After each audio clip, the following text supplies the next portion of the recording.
अध्याय 8 भाग 2 आत्मा की यात्रा दृश्य 8:8 से 8:16 परिचय महान मार्ग की तैयारी। दृश्य कुरुक्षेत्र का मैदान अभी भी सन्नाटे से भरा हुआ है। अर्जुन ने अभी अभी कृष्ण से सीखा है कि मृत्यु के समय अंतिम विचार ही व्यक्ति का भाग्य निर्धारित करता है और जीवन भर स्मरण करने से मुक्ति मिलती है। अब कृष्ण इस रहस्य को और उजागर करते हैं। अंतिम सांस के बाद क्या होता है? भक्ति आत्मा को भय से, मृत्यु से परे कैसे ले जाती है? युद्ध के लिए तैयार एक योद्धा के लिए यह कोई अमूर्तता नहीं है, यह अंतिम तैयारी है। तब प्राचीन दुनिया में मृत्यु के समय के मार्ग को अत्यंत श्रद्धा से देखा जाता था। कर्मकांड, मंत्र और ध्यान दिवंगत आत्मा को मार्गदर्शन देने के लिए बनाए गए थे। उपनिषदों ने प्रकाश के मार्ग और वापसी के मार्ग के रहस्यों को फुसफुसाया।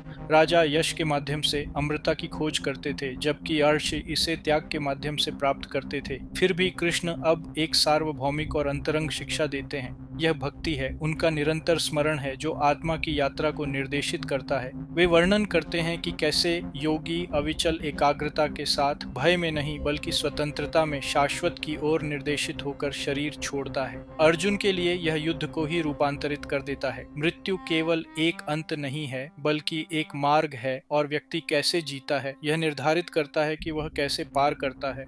अब यह दृष्टि अत्यंत प्रासंगिक बनी हुई है। हमारे आधुनिक संसार में मृत्यु को अक्सर छिपाया जाता है या नकार दिया जाता है। उसे जीवन का हिस्सा मानने के बजाय असफलता माना जाता है। लेकिन कृष्ण इसे एक महान यात्रा के रूप में पुनर्परिभाषित करते हैं, जो हमारी चेतना द्वारा आकार लेती है। सचेतन जीवन सचेतन मृत्यु के लिए तैयार करता है। मृत्यु के समय मन की स्थिति जीवन में मन की स्थिति को दर्शाती है। एक बेचैन, विचलित जीवन बेचैन मृत्यु को जन्म देता है। एक सचेतन, समर्पित जीवन शांतिपूर्ण संक्रमण के लिए तैयार करता है। कृष्ण का ज्ञान रुग्ण नहीं बल्कि सशक्त बनाने वाला है। उच्चतर उद्देश्य के साथ जीवन जीने से हम स्वयं भाग्य का निर्माण करते हैं। स्मरण का प्रत्येक कार्य, ध्यान का प्रत्येक क्षण, ईश्वर को प्रेम का प्रत्येक अर्पण अंतिम यात्रा की तैयारी बन जाता है। जब मृत्यु आती है तो योगी भय से नहीं बल्कि भक्ति से घसीटा जाता है। यहाँ तक कि समय भी, चाहे दिन हो या रात, प्रकाश हो या अंधकार, समर्पित आत्मा के भाग्य के आगे नतमस्तक हो जाता है। अर्जुन के लिए यह चुनौती भी है और सांत्वना भी। चुनौती इसलिए क्योंकि उसे युद्ध के बीच भी सचेतन रूप से जीना सीखना होगा। सांत्वना इसलिए क्योंकि अगर मृत्यु भी आ जाए तो भक्ति उसे घर तक ले जाएगी। हमारे लिए संदेश एक ही है, अभी स्मरण के साथ जियो ताकि अंतिम मार्ग भय नहीं बल्कि मुक्ति बन जाए। फोकस। इस खंड का सार यह है, सचेत जीवन सचेत मृत्यु की तैयारी कराता है। हर पल समर्पण आत्मा की यात्रा को आकार देता है, मृत्यु को अंत से प्रवेश द्वार में बदल देता है। दृश्य 8 और 8 स्थिर भक्ति आत्मा का मार्गदर्शन करती है। दृश्य कृष्ण कहते हैं, हे अर्जुन, जो कोई भी मुझ में मन को स्थिर करके निरंतर भक्ति में लगा हुआ बिना विचलित हुए मेरा स्मरण करता है वह मुझे प्राप्त होता है। तब कृष्ण आश्वासन के साथ आरंभ करते हैं, जो आत्मा अपना मन स्थिर और अविचल भाव से उन पर स्थिर करती है वह अवश्य ही उन तक पहुंचती है। भक्ति कभी कभार या यांत्रिक नहीं होती बल्कि निरंतर और पूर्ण हृदय से होती है। अर्जुन के लिए यह युद्ध के मध्य मुक्ति है। यदि मृत्यु भी आ जाए तो भी यदि उसका हृदय कृष्ण में स्थिर है तो वह अनिश्चितता में नष्ट नहीं होगा बल्कि शाश्वत में उठेगा। युद्ध भूमि निराशा का स्थान न रहकर समर्पण का क्षेत्र बन जाती है। अब यह श्लोक हमारे चंचल युग को सीधे संबोधित करता है। विकर्षणों से बिखरे मन शायद ही कभी एकाग्रता बनाए रख पाते हैं, फिर भी कृष्ण स्थिरता को ही कुंजी बताते हैं। बड़े बड़े कर्मकांड या विस्तृत दर्शन नहीं बल्कि सरल अटूट स्मरण ही आत्मा का मार्गदर्शन करता है। एक व्यस्त अभिभावक, एक संघर्षशील छात्र, जीवन की आपाधापी में एक कार्यकर्ता, सभी बार बार मन को ईश्वर पर केंद्रित करके भक्ति का अभ्यास कर सकते हैं। शक्ति पूर्णता में नहीं बल्कि दृढ़ता में निहित है। असफलताओं के बीच भी यदि हृदय स्थिर होकर लौटता है तो मार्ग सुरक्षित है। फोकस। कृष्ण का निरंतर स्मरण ही आत्मा का दिशा सूचक है। अटूट और निरंतर भक्ति यह सुनिश्चित करती है कि मृत्यु हानि नहीं बल्कि उनके साथ मिलन है। दृश्य 8:9 अनंत व्यक्ति पर ध्यान। दृश्य कृष्ण सिखाते हैं, अपना मन उस परम पुरुष पर स्थिर करो जो प्राचीन है, सर्वज्ञ है, सबका शासक है, सूक्ष्म से भी छोटा है, सबका पालन करता है, अकल्पनीय रूप है, सूर्य के समान तेजस्वी है, अंधकार से परे है। तब कृष्ण ध्यान के विषय का वर्णन करते हैं। परम पुरुष शाश्वत और नाश से परे, वह असीम रूप से महान भी है और सूक्ष्मतम परमाणु से भी छोटा। वह समस्त सृष्टि का पालन करता है, उस पर शासन करता है और फिर भी समझ से परे है। उसका रूप सूर्य के समान दीप्तिमान है, जो अज्ञान के अंधकार को दूर करता है। अर्जुन के लिए यह एक ऐसा दर्शन है जो ऐश्वर्य और आत्मीयता का मिश्रण है। उसके रथ में जो मित्र है, वह भी वही ब्रह्मांडीय पुरुष है जो अपने अस्तित्व में ब्रह्मांड को धारण करता है। इस सत्य का ध्यान भय को विस्मय में और विस्मय को समर्पण में बदल देता है।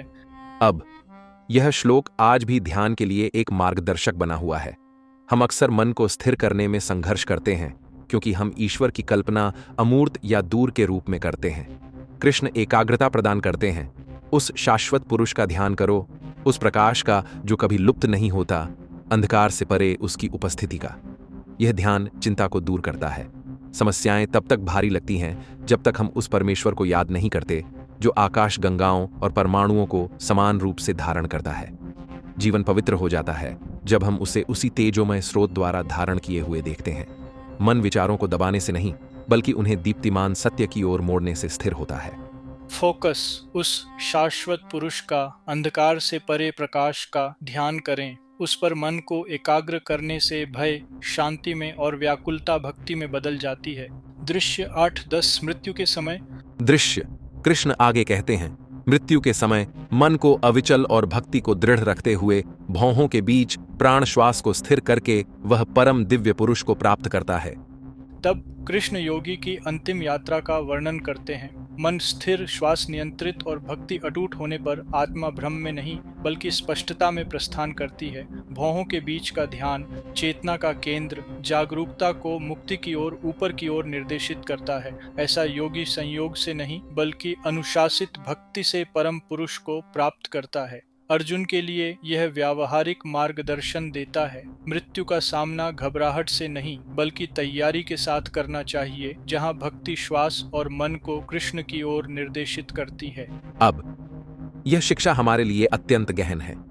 मृत्यु प्रायः अचानक आती है, लेकिन कृष्ण सिखाते हैं कि प्रशिक्षण मन को स्थिर रहने के लिए तैयार करता है। ध्यान, सजगता और स्मरण का दैनिक अभ्यास ही अभ्यास बन जाता है। अंतिम समय में शरीर दुर्बल हो सकता है, लेकिन भक्ति का अभ्यस्त मन ईश्वर पर स्थिर रह सकता है। भले ही व्यक्ति अपनी प्रत्येक श्वास पर नियंत्रण न रख सके, लेकिन ईश्वर से प्रेम करने वाला हृदय स्वाभाविक रूप से ऊपर की ओर मुड़ जाता है।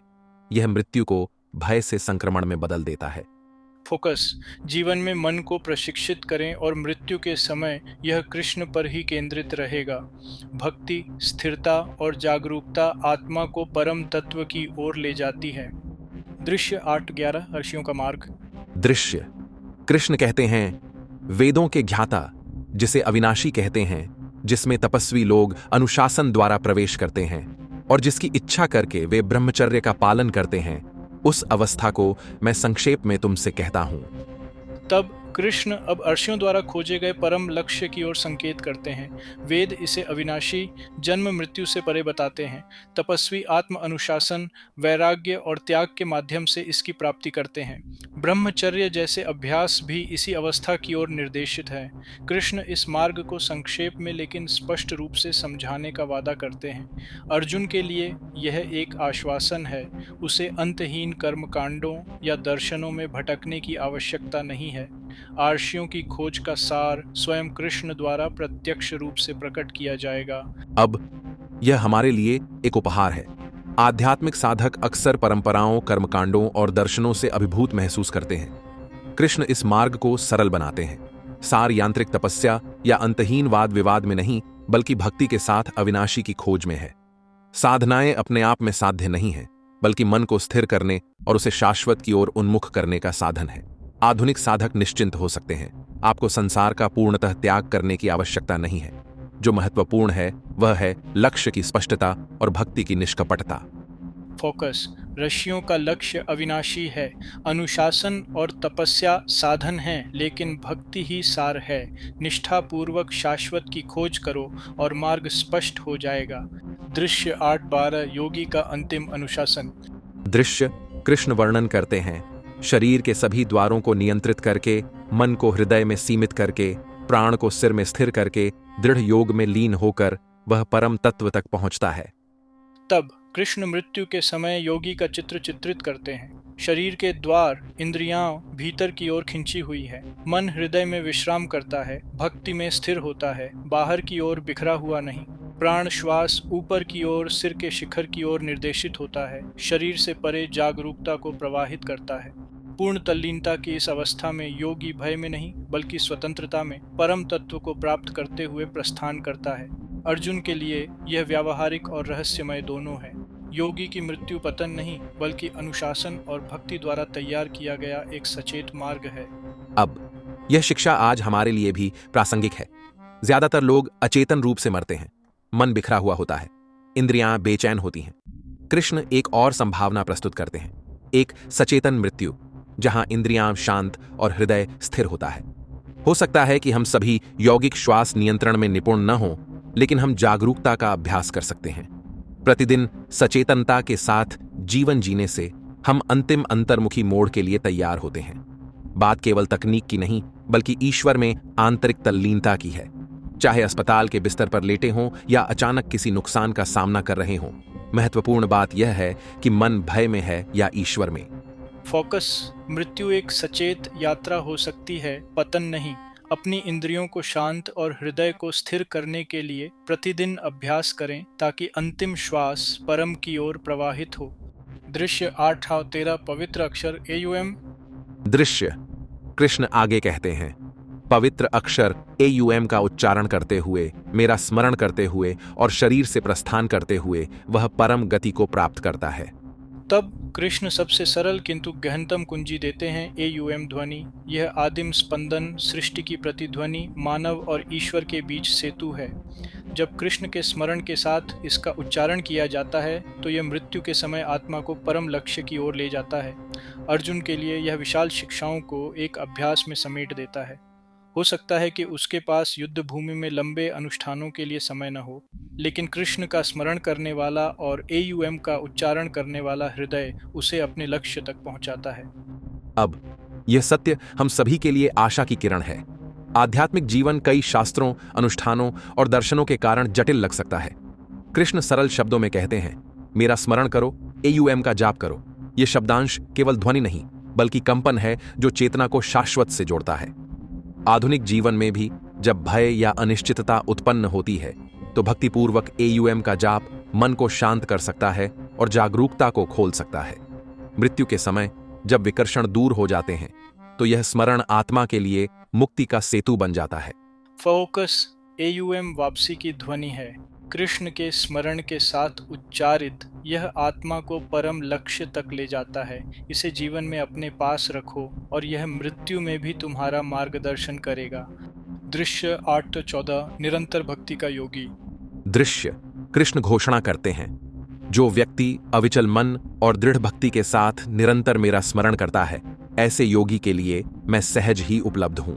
तब कृष्ण अर्जुन को आश्वस्त करते हैं कि मार्ग दुर्गम नहीं है। जो योगी निरंतर अविचल भक्ति के साथ उनका स्मरण करता है वह उन्हें सहज ही पा लेता है। भक्ति का अर्थ जटिलता या तपस्या नहीं बल्कि स्थिरता है। अर्जुन के लिए यह गहन राहत है। युद्ध की आपाधापी में भी यदि उसका मन भक्तिपूर्वक कृष्ण में विराजमान रहे तो वह उन तक पहुंच जाएगा। यह मार्ग केवल वनों में ऋषियों के लिए ही नहीं बल्कि युद्ध भूमि में योद्धाओं, खेतों में काम करने वालों और दैनिक जीवन में साधकों के लिए भी है। अब यह आश्वासन समय के साथ प्रतिध्वनित होता है। कई लोग ईश्वर के अयोग्य महसूस करते हैं, यह सोचकर कि आध्यात्मिक जीवन बहुत कठिन है या केवल अभिजात वर्ग के लिए आरक्षित है। कृष्ण इस भय को दूर करते हैं। उन तक पहुंचना कठिन नहीं है, वे उन लोगों के लिए आसान है जो उन्हें प्रेम करते हैं और याद करते हैं। कुंजी स्थिरता है, पूर्णता नहीं।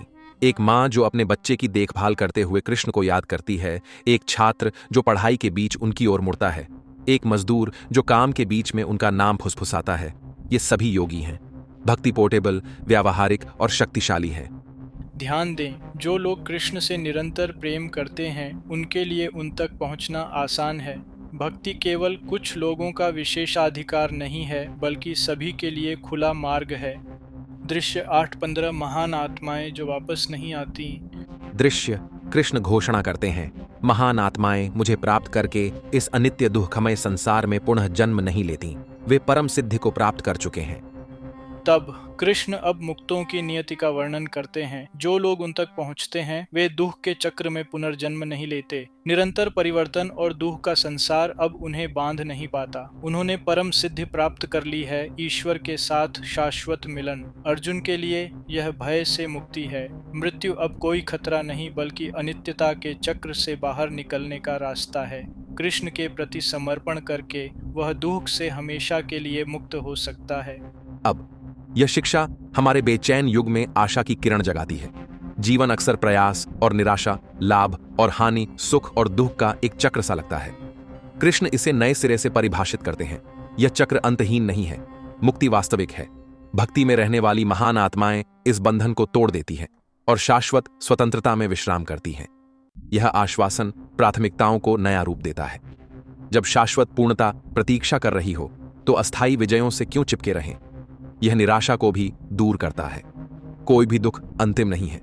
भक्ति का प्रत्येक निष्कपट कार्य आत्मा को मुक्ति की ओर ले जाता है। ध्यान दें, मुक्ति वास्तविक है। कृष्ण तक पहुंचने वाली महान आत्माएं पुनर्जन्म और दुख से मुक्त होकर शाश्वत पूर्णता में विश्राम करती हैं। दृश्य 8-16 सर्वोच्च लोकों से भी परे। दृश्य कृष्ण निष्कर्ष देते हैं, हे अर्जुन, ब्रह्मा के लोक तक सभी लोकों में पुनः लौटना पड़ता है, परंतु हे कुंती पुत्र, जो मुझे प्राप्त कर लेता है उसका पुनर्जन्म नहीं होता। तब कृष्ण क्षितिज को विस्तृत करते हैं, यहाँ तक कि सर्वोच्च स्वर्ग ब्रह्मलोक भी स्थायी नहीं है। ऐसे लोकों में पहुंचने वाले प्राणी अंततः पुण्य क्षीण होने पर लौट आते हैं। केवल कृष्ण तक पहुंचने पर ही यह चक्र समाप्त होता है। अर्जुन के लिए यह क्षणिक स्वर्ग या सांसारिक पुरस्कारों के पीछे भागने की निरर्थकता को दर्शाता है। लक्ष्य बेहतर पुनर्जन्म नहीं, बल्कि पुनर्जन्म का अभाव कृष्ण की शाश्वत शरण है। अब यह सबक अभी भी चुभता है। हम में से कई लोग अस्थायी स्वर्ग की तलाश में रहते हैं, धन, प्रसिद्ध, उपलब्धियां या यहां तक कि धार्मिक पुण्य भी। कृष्ण चेतावनी देते हैं, ये सब अस्थायी हैं। भक्ति के बिना आध्यात्मिक पुरस्कार भी क्षणभंगुर हैं। एकमात्र सच्चा आश्रय ईश्वर से मिलन है। यह आध्यात्मिक खोज को आशीर्वाद के लिए सौदेबाजी से मुक्ति की लालसा में बदल देता है। हमारे लिए इसका अर्थ है अस्थायी सुखों से परे, यहां तक कि महान सुखों से भी शाश्वत स्वतंत्रता की ओर लक्ष्य करना। फोकस, क्षणिक स्वर्ग से संतुष्ट न हो। केवल कृष्ण से मिलन ही इस चक्र का अंत करता है। शाश्वत को लक्ष्य बनाए, न कि क्षणिक को। समापन सारांश आत्मा की यात्रा। दृश्य मृत्यु की निश्चितता से भरा कुरुक्षेत्र का युद्ध क्षेत्र कृष्ण द्वारा आत्मा के मार्ग के बारे में दिए गए सबसे अंतरंग उपदेश का स्थल बन जाता है। मृत्यु अंत नहीं, बल्कि चेतना द्वारा आकारित एक संक्रमण है। कृष्ण बताते हैं कि भक्ति कैसे आत्मा को मुक्ति की ओर ले जाती है। तब यात्रा आश्वासन के साथ शुरू होती है। कृष्ण का निरंतर स्मरण उनके साथ एकता सुनिश्चित करता है। दृश्य 8:8 अंधकार से परे प्रकाश, शाश्वत पुरुष का ध्यान मन को स्थिर करता है। दृश्य 8:9 मृत्यु के समय योगी सचेतन रूप से मन स्थिर, श्वास निर्देशित, अविचल भक्ति के साथ प्रस्थान करता है। दृश्य 8:10 यही वह मार्ग है जिसकी खोज ऋषिगण वेदों और तपस्या के माध्यम से करते हैं, जिसकी अब कृष्ण द्वारा सरल व्याख्या की गई है। दृश्य 8:11 अभ्यास स्पष्ट है। इंद्रियों को वश में करो, हृदय को स्थिर करो, श्वास को नियंत्रित करो, कृष्ण का स्मरण करो। दृश्य 8:12 भक्ति पूर्वक AUM का उच्चारण करो और आत्मा परम लक्ष्य तक पहुंच जाती है। दृश्य 8:13 कृष्ण आश्वस्त करते हैं, निरंतर भक्ति करने वाले योगी के लिए उन तक पहुंचना आसान है। दृश्य 8:19 फल अद्भुत है। कृष्ण को प्राप्त करने वाली महान आत्माएं इस अनित्य दुःखमय संसार में वापस नहीं लौटती। दृश्य 8:15 ब्रह्मा के स्वर्ग जैसे सर्वोच्च लोकों में भी वापसी होती है, लेकिन कृष्ण का धाम वापसी से परे है। दृश्य 8:16 अर्जुन के लिए यह शिक्षा भय का निवारण करती है। मृत्यु अराजकता नहीं, बल्कि एक विकल्प है, हानि नहीं, बल्कि एक मार्ग है। भक्ति मुक्ति सुनिश्चित करती है।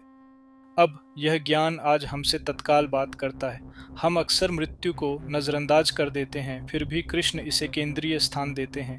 अंतिम क्षण जीवन भर की आदतों को दर्शाता है। एक विचलित जीवन विचलित मृत्यु की ओर ले जाता है। एक समर्पित जीवन समर्पित मृत्यु की ओर ले जाता है। सचेत जीवन सचेत मृत्यु के लिए तैयारी करता है। यह आध्यात्मिक साधना को भी नई परिभाषा देता है। कर्मकांड, तपस्या और दर्शन शास्त्र अपनी जगह रखते हैं, लेकिन सार कृष्ण का स्मरण है। चाहे एयुएम का उच्चारण हो, उस शाश्वत पुरुष का ध्यान हो, या दैनिक कार्यों के बीच केवल उनका स्मरण हो, भक्ति ही कुंजी है। यह न केवल साधु संतों के लिए बल्कि सभी कार्यकर्ताओं, माता पिता, नेताओं और साधकों के लिए मुक्ति सुलभ बनाती है। कृष्ण अस्थायी स्वर्ग के भ्रम को भी दूर करते हैं। सांसारिक सफलताएं, सुख या यहाँ तक कि धार्मिक पुण्य भी अंतिम नहीं है। वे फीके पड़ जाते हैं और आत्मा लौट आती है। केवल उनके साथ मिलन ही इस चक्र का अंत करता है। यह जीवन को अनंत काल के प्रशिक्षण में बदल देता है। लक्ष्य अस्थायी पलायन नहीं बल्कि स्थायी मुक्ति है। कृष्ण अत्यंत गहराई से मृत्यु को ध्यान में बदल देते हैं। अंतिम श्वास अर्पण बन जाती है, अंतिम विचार भक्ति बन जाता है, अंतिम मार्ग मुक्ति बन जाता है। जीवन स्वयं इस पवित्र क्षण की तैयारी बन जाता है। फोकस अध्याय 8 भाग 2 का सार यह है: सचेत जीवन सचेत मृत्यु को आकार देता है। जीवन में कृष्ण का स्मरण करो और मृत्यु में भी तुम उन्हें याद रखोगे। क्षणिक स्वर्ग से संतुष्ट मत हो जाओ, शाश्वत की ओर लक्ष्य करो, जहां महान आत्माएं उसमें विश्राम करती हैं, हमेशा के लिए पुनर्जन्म से मुक्त।